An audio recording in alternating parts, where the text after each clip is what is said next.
Hi, and welcome to our podcast on Big Country homepage, Abilene People. I'm your host, Danny Sims, and today we are with a very interesting Abilenian, Trav Ruiz. Hi, Trav.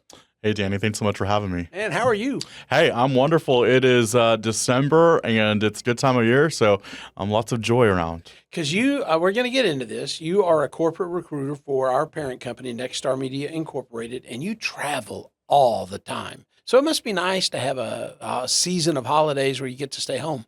Yeah, no, first of all, I call it hashtag traveling. Yeah, nice. Use that play on words on my LinkedIn, right? But this December and some of January is time that I get to spend in Abilene, and I tell you, it makes me realize how much I love being home. Yeah. And speaking of home, you're originally from Oklahoma. I am born and raised some in little Oklahoma. little town in Oklahoma. But you don't talk like an Oklahoman country guy.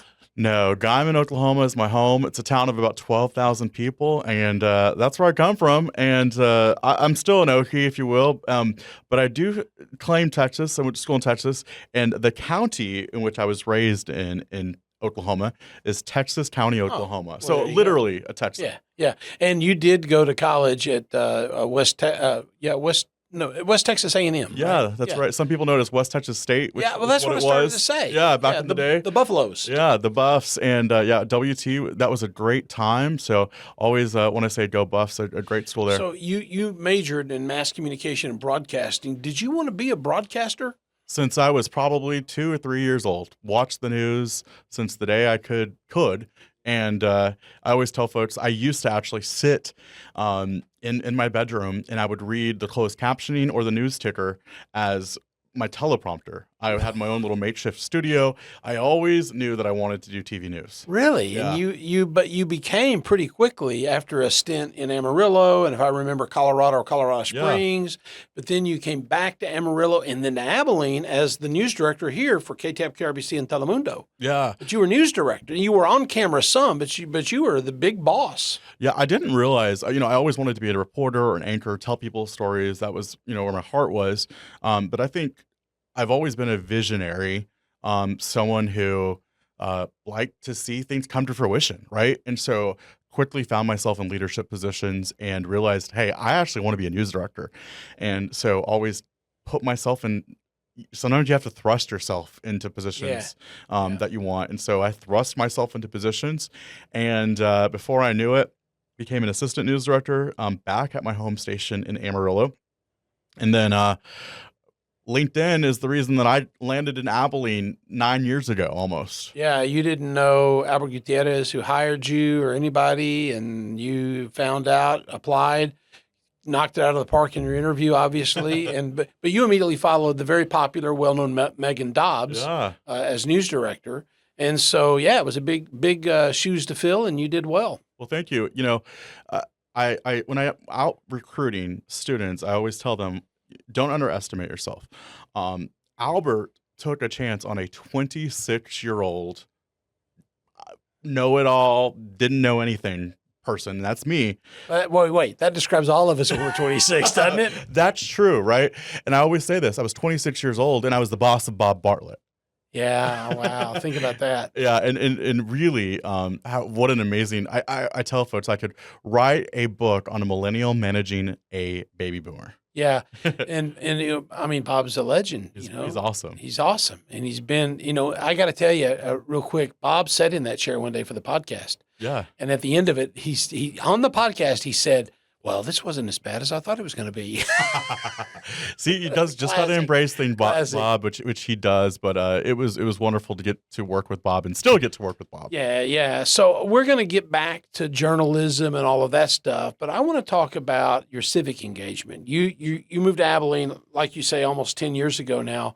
But good night, Travis. You're involved in how many organizations? And I'm not asking you to say because I don't know that you could. You're involved in a lot, and you're not just involved. You're involved at a significant level as a board member or board chair. In fact, if memory serves me right now, you're chairman of 2 nonprofit boards in our city, and you are the 2025 Young Professional of the Year, named at the most recent chamber event.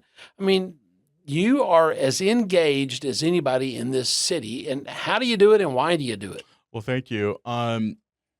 Why do I do it? Number one, why not?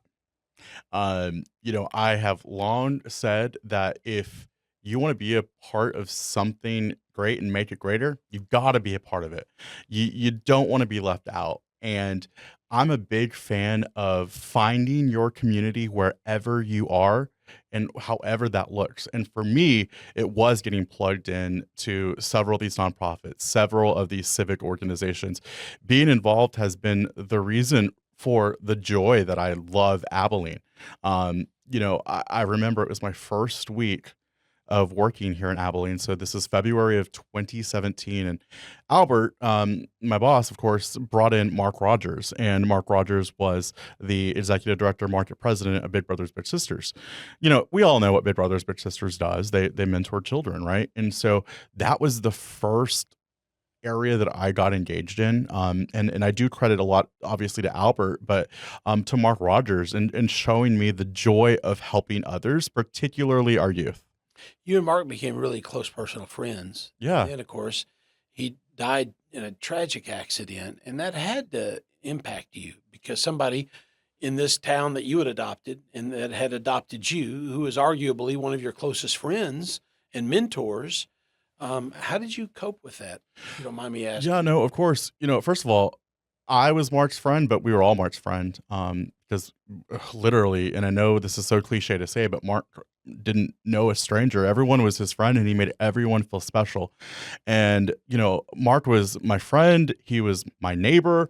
We saw each other often. I became his board chair at Big Brothers Big Sisters, and he was someone that, oh my God, just his being radiated, and so we were drawn to him, right? And so the news of losing Mark obviously was one that stunned for a lot of people and still hurts, obviously, for so many people. But I think what gets all of us through is the resilience that Mark would want us to have, and that is continuing the legacy that he had, which is, number one, leading with joy, leading as a human, and setting up our next generation for success. And so, I'm so thankful to be the 2025 Mark Rogers Young Professional of the Year.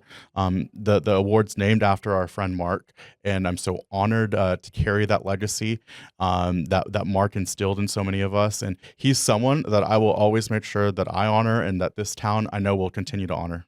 And you're honoring him still because you are the board chair of Big Brothers Big Sisters, and you are also the board chair, or at least very active, maybe correct me, of the Abilene Convention and Visitors Bureau, correct? Yeah, absolutely. I'm also the board chair, like you said, of the ACVB, the Abilene Convention Visitors Bureau. When you're out traveling and Yeah. somebody says, Abilene, where is Abilene? And tell me about Abilene. What do you tell them? So I tell them, you know how Texas is like this huge state, right? Go right about in the middle.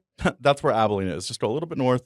I say about 2.5 hours west of Dallas, and you hit the sweetest spot in Texas, and that's Abilene. So when you describe our city, practice, I don't know, I don't know anything about Abilene. Yeah. What are you going to tell me? So again, I tell them location wise where we are. And then I tell them, I'm like, it's the greatest small town with all the amenities you need. And the nicest people you'll meet. It's a home where you can really make a difference. You don't have to be a tiny fish in a huge pond. You can make a difference right in your community with some of the greatest people that have treated me so well, and continue to help so many in our community.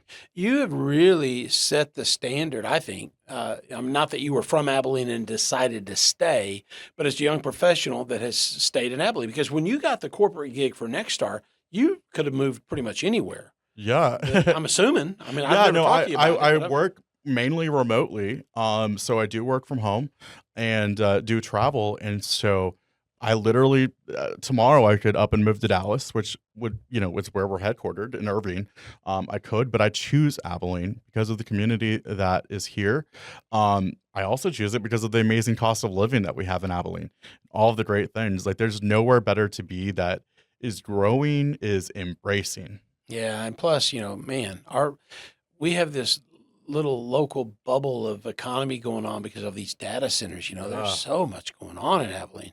If you wanted to move, this would be a good time because you could sublet your house or sell your house or rent your house, you know. Yeah, and I bought my house with those low interest rates. Yeah, nice. Good for Yes. you. So, Trav, you have been a local news director. Now you're corporate recruiter. I mean, obviously there's a difference in those jobs, but what's the substantive difference? So, before I was managing the day-to-day and strategic operations of the newsroom. So again, I was Bob Bartlett's boss. It's kind of a way that I like to explain it to people. And responsible for, what the news covers and making sure that we do it in a responsible manner. Now, essentially, I'm hiring the people that are in this newsroom and 200 other stations across the country. How do you do it? Because I mean, Nexstar owns more TV stations in local markets than any other company. I don't know, maybe more local TV stations than any company in the world. How do you do it? You're having to keep an active Rolodex. Well, do not look at my email right now, because the email is a revolving, constant thing, right? I can't imagine. Yeah, it's crazy. What I do is, we find great candidates, and I think of myself as a matchmaker. I tell the students, I tell them, which oftentimes, by the way, I'm hiring these entry-level folks who are graduating from great schools across the country. I tell them, I want to be your matchmaker. Not for your love life, but for your work life, right? So let's find a great station in a great location that you can envision yourself working. And so let's find a great match. Do you work well with that boss? Do you work well in that market? What does that look like for you? And so that's where we place them. So we work kind of backwards. I find the candidates, then put them places, as opposed to the station telling me, hey, we've got all these openings, find us candidates. We do work a little bit of both ways, but I'm all about making that right match to make sure all of our newsrooms are as great as the newsroom right here in Abilene. Well, in that way, you got to be part, cultural anthropologist and psychologist, right? Yeah. You got to figure out a lot of dynamics, and my understanding is you got a pretty good track record. Yeah, no, I'm really proud of the candidates that we've hired collectively in Nexstar, the hundreds of folks now that I think that we've started off our career well. And so you get to know them, and I'm all about personal relationships. We're not about people filling out a Google form online that tells me this stuff. No, I want to know what makes you tick, what makes and what motivates your drive. Like what do you want to cover? What's the right environment for you? That's what's important. So that personal relationship on both sides. And so, there are newsrooms like KTAB all across the country that we're finding candidates for, right? And so I want to know what Jana in Kansas City is like. I want to know what Jesse in Topeka is like. I want to know what Russ in Lubbock is like. And these are, I can name every station and every news director. That's impressive. And that's what we want to be. So Trav, what do you tell young people if they're looking for a job? Somebody wants to get into the TV business. What do you tell them, or what would you tell to somebody who's interested? Number one, you got to put in your time. You can't just be the Bob Bartlett in day one, right? And so you got to work your way up. You got to say yes. You got to be open to opportunities, even when you may not think that it's the right thing.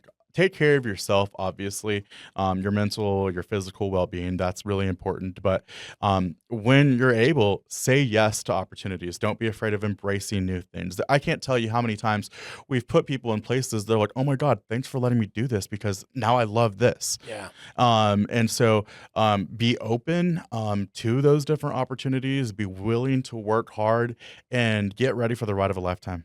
So I want to go through some things, and we'll play a little agree disagree game. Then we're going to come and backfill. Okay. Alrighty. So I'm going to give you a total of 5. Just first, tell me agree or disagree. Okay. Okay. And then we'll come back and work back into them. All right.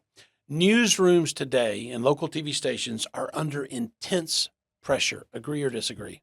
Agree. Okay. Number 2, the news cycle is faster today than ever before. Agree. Yeah. Maybe you're kind of softball. Yeah. TV stations have fewer resources than ever before. Disagree. Okay, I'm very interested. Yeah. That was a bit of a curveball, and I wonder what you would say. Number 4, expectations are higher today than ever before. Agree. Yeah. And then number 5, the political culture makes it kind of difficult being a local TV journalist, depending on where you live. Agree. Okay. All right, good. I say good. Yeah. I mean, I just that That's what I figured you would say, and Yeah. I want to come back and talk about that one last. But talk about newsrooms being under intense pressure. Yeah, I mean, more than ever, the pressure to be quick is there. We all know that, it's not just at 5, 6, and 10. It's literally all the time with our phones, with all of our apps that we have, and And what do you say, Trav, to people who are hypercritical of a young reporter who puts a story out and may mess up a sentence or two or wish they had edited it different and something just really hypercritical of them? What do you say? do you do your job perfectly every time? Love it. That's what I've always said to everyone. This it's a practice, and we're not perfect. We're all human, and I'd like to have someone have a microscope on everyone doing their job like they do ours. Yeah, isn't it something that Yeah. particularly people who never would face that kind of pressure criticize? Yeah, I don't know. It's throwing rocks, and Yeah, nobody is perfect, and we all make mistakes, and the most important thing is how we react and if we learn from those mistakes. So let's agreed, and let's talk about that news cycle. You said, yeah, I agree, it's faster than ever before, but like you said, man, it's on our phone. Yeah. You hop online, you go to Drudge, or you're on TikTok. So many Mhm. people get their news that way, or Facebook. Why is the news cycle so fast, and can we ever slow it down, or are we just adapting, or what? I think as humans, it would be nice if we could all slow down. I think that would be really wonderful for our mental health if we could all slow down. But just what you said, this little thing on our phone, it's a normal thing. Like I'd like to see everyone's screen time, right? And because of TikTok and Instagram and Facebook videos, our attention span is like literally like 3 seconds. We're like, next video, right? And so it's because of that, and because of the accessibility of media. It's literally in our faces. You can walk down the street and there's billboards and everything. So that news cycle, like when there's a police car going on the road, I mean, someone is online, probably not a real journalist, might be down the road and like guessing what they're doing, and it's not responsible. But that's why actual journalists are so important, because we're trained and we're doing responsible journalism. Yeah, and again, I wish everybody could appreciate that the training that goes in, and the responsibility, and really the constitutional responsibility. What Yeah. journalists do is guaranteed in the First Amendment, and it's an important check for our republic. The health of our republic depends on good journalism. 100%. We're the fourth estate, right? We're the ones who are holding the important officials, the entities accountable. We're the ones who are we don't run away from the fire. We're running toward the fire, right? I'm not saying that we are important, but we're not as I mean, we understand that first responders and military are obviously absolutely, thank you for them. But journalists are running toward it as well, right? We've got to inform people. Um, when the EF3 tornado hit Abilene, our folks were there. We're here. We were here at 6 a.m. on a Saturday morning, right? We're not running away from this. We're not in the basement. We're at the TV Yeah, I station. wonder how many times at 3 a.m. Victor Sotella has driven down an icy road to cover something that happened when a truck overturned in the middle of the night when it was snow and ice and such, and people don't think about that. But Yeah. there he is. Absolutely. And Victor, speaking of Victor, he's amazing. I think there's a handful of times when Victor has come and gotten me out of my house because my car wouldn't get out of Yeah, my it's driveway. funny. And Yeah, he'll he's rescue great at it. me. And yeah. Okay, so I want to talk about this. When you said TV stations have fewer resources, you kind of disagreed with that. So Yeah. what do you mean by that? Well, because of technology, I think that it allows us to have more resources in a way that we're able to actually do more. Whether that is using different forms of AI on the back end that obviously we're doing responsibly, or it's us using our other stations as partners.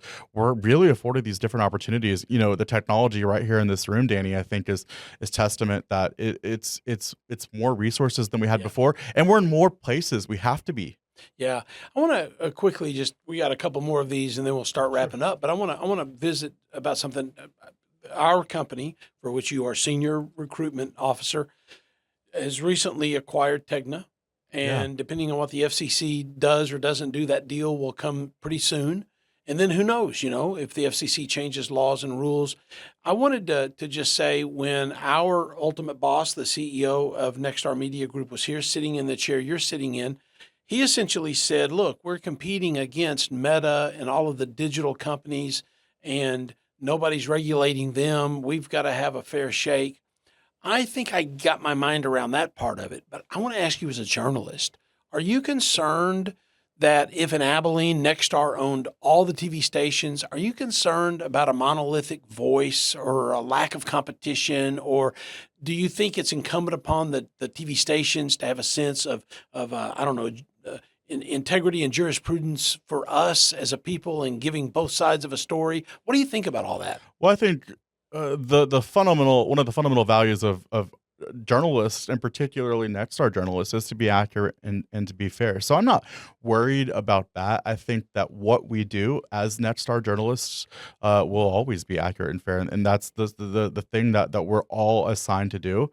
I think just like Perry said, this is the way that we see that stations and entities survive moving forward. Yeah, because we've all seen what's happened to newspapers, Mm-hmm. and the public doesn't need that to happen No. to TV stations. There was a tour recently, and I know we've got to move on, but there was a tour recently of some senior citizens in the building, and we were in the conference room with about 11 folks, all over the age of 70. It was fascinating how concerned they were with this. Really? Yes, they were, and they did not want to see TV, go the way of the dodo bird. They're very concerned about it. Yeah, and this is the way moving forward. And I want to also challenge. There are nobody except for the people in this building have multiple TVs on at the same time. We're the only ones who are watching everything at one time, right? Because it's important that we are. But we are a trusted voice, and so we have to keep ourselves alive. Yes, we're important for the fabric of the community. Yeah. So, okay, I want to get back to the list here. Expectations are higher than ever before. You said agree? Yeah, no, absolutely. Because of social media and because of the digital age, it's really easy to call out our mistakes. And I'm not saying that we shouldn't be called out. If we make a mistake, we should be called out, and we should hold ourselves accountable as journalists and acknowledge that mistake. And we do that. And so those expectations are out there. We all know that. I think President Trump is suing the BBC for a whole bunch of money. 10 million, or was it billion? I think it was billion. Billion with a B. Right. And so, and what they did was, I think that what we'll see is it was a little bit edited, if you will. And so, we are under intense pressure to be accurate, to be fast. Absolutely. So the last one, the political culture can make life difficult. We dabbed our toe into politics just then, but what do you think about that? And I want to back up and say we're 10 years removed from a horrific thing in Virginia where a young lady was doing a live report and some guy, obviously mentally imbalanced, shot and killed her. It was horrible, and I shudder to think of I have a daughter who's a social worker in Dallas and a son who's an attorney in Los Angeles. I just shudder to think if they were in local TV, when that happened, what I would be thinking or doing. Things are crazy, off the track sometimes, it seems. What are your thoughts about all of that? And what's the hope for local journalism in the midst of a whirlwind of political opinion and sometimes even violence? Yeah, that WDBJ story with Allison, shot and killed, is one that I will always remember. I was working in Amarillo at the time, and what did you think, Travis? Oh my God, it was terrifying to know that they were doing a harmless report, doing their job just like all of us do every day, and someone took away that in a second and infringed on them. It's angering and it's awful, and it made me realize as a future boss that I wanted to be sure that we instilled whatever we could to be sure that we protected our folks, right? And so, for me, that meant making sure that our crews, when doing live shots, were not by themselves and those sorts of things. But it is scary. What I will say is that, Abilene, and I want to knock on wood, I guess, but Abilene is just such a wonderful place. We don't have to worry about any of that I hope or that I think or that I see.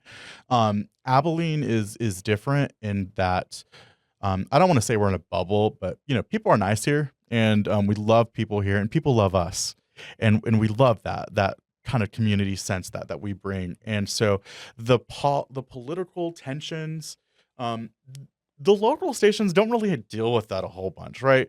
We're not the MS whatever it is now, MS Now. We're MS not now. MS Now. We're not Fox News. We're not any of those. We're your friends at KTAB and KRBC or whatever TV station around the country. We're actually your friends and neighbors. You'll see us at the grocery store. We're you. So when your tax bill goes up, guess what? Mine does too. And so that's what makes local news so wicked important. And so there will always be crazies, Danny. There is a man who tried to barge into this TV station, and we have a terroristic threat charge. And I recently found out he is now out. Wow. Yeah. And so do I think about those things? Yes. And I think that there's mental illness, I think, associated with that many times. Yeah. And I don't know. I feel a little dirty bringing it up, because, but it's something we deal with. Yeah. I would assume as a recruiter, when you go to college campuses, Yeah. kids talk to you about this kind of stuff. I would assume. One of the top questions that I get asked, and I share this with all of our teams, is what safety precautions are out there for you guys? Do you guys allow solo live shots? Those sorts of things. And so it's on the mind of everyone. There was a time when, TV stations stopped putting their call letters on, or their moniker on the car. And we're still doing that kind of now, because people were out, quote unquote, out to get the media, right? Yeah. Okay, so I want to bring it home this way, Trav. Do you think, just generally speaking, do you tend to lean toward the glasses half full or glasses half empty about all of this? From culture to young people to the future of local journalism. Do you have a positive outlook, or are you a little more sanguine? Oh, very positive. Obviously, I get paid to have a positive outlook, but I mean it because I am a product of that positive outlook. I always tell people, I grew up in this small town of like 12,000, like I said, Guymon, Oklahoma. What success meant for me was the guy who worked at the bank, and he drove a black BMW SUV. So I told myself, whenever I could, I was going to buy a black BMW SUV. And? I'm on my fourth, baby. Okay? That's what success meant for me, and it's not because of the monetary value or anything like that, but it was something that was important to me, and that looks different for everyone. So we have to envision, again, and we're using that word visionary, we have to envision who we can be and what we can do in order to get there. And you have to look at it. You have to breathe that into the air, right? That things are great. As far as journalism goes, we're needed more than ever, man, and we just have to keep on going and do our job well. All right, last question, and we're out of time. I'll keep it brief. We're not on the internet. We can go as long as we want, but landing it here. What would you love to see in Abilene in 10 or 15 years? Any big changes? Anything? Ooh, I would say a more vibrant downtown, and our friends have done a great job. I'm talking about the Tim Smiths of the area who have done an extraordinary job, and I'm a believer in downtown, and I'm so excited to know that, I think the finished product for Cypress is like May, we're March gonna be or there. April or something like that. Yeah. Maybe by the calf. Yeah, maybe by the calf. I'm excited to see those lights. And so I would like to see an even more robust downtown where we're able to eat more places, go more places, and particularly maybe not always have to go grab a drink, but also do other things. I mean, I like to have myself a drink, don't get me wrong, but I'd like to see it, maybe there's Top Golf. I'm just dreaming. Which, by the way, I think they're in some financial trouble right now. I think I was reading. But it'd still be fun. Yeah, something like that would be fun. That'd be pretty fun. Yeah. All right. Trav Ruiz, I don't know if you're the most interesting person in Abilene, but I think you are definitely the most interesting young media executive who could live anywhere in the world, has chosen to live in Abilene from Guymon, Oklahoma. How about that? I'll take it. All right. Trav, thank you so much. Pleasure. You're always a joy to talk with, and it's a joy to have you here with us on Abilene People. A shout out to Travis Corrigan, our ace producer over there on the switcher board, doing a great job for us. We will be back with another episode of Abilene People soon. I'm your host, Danny Sims. Thanks for being with us.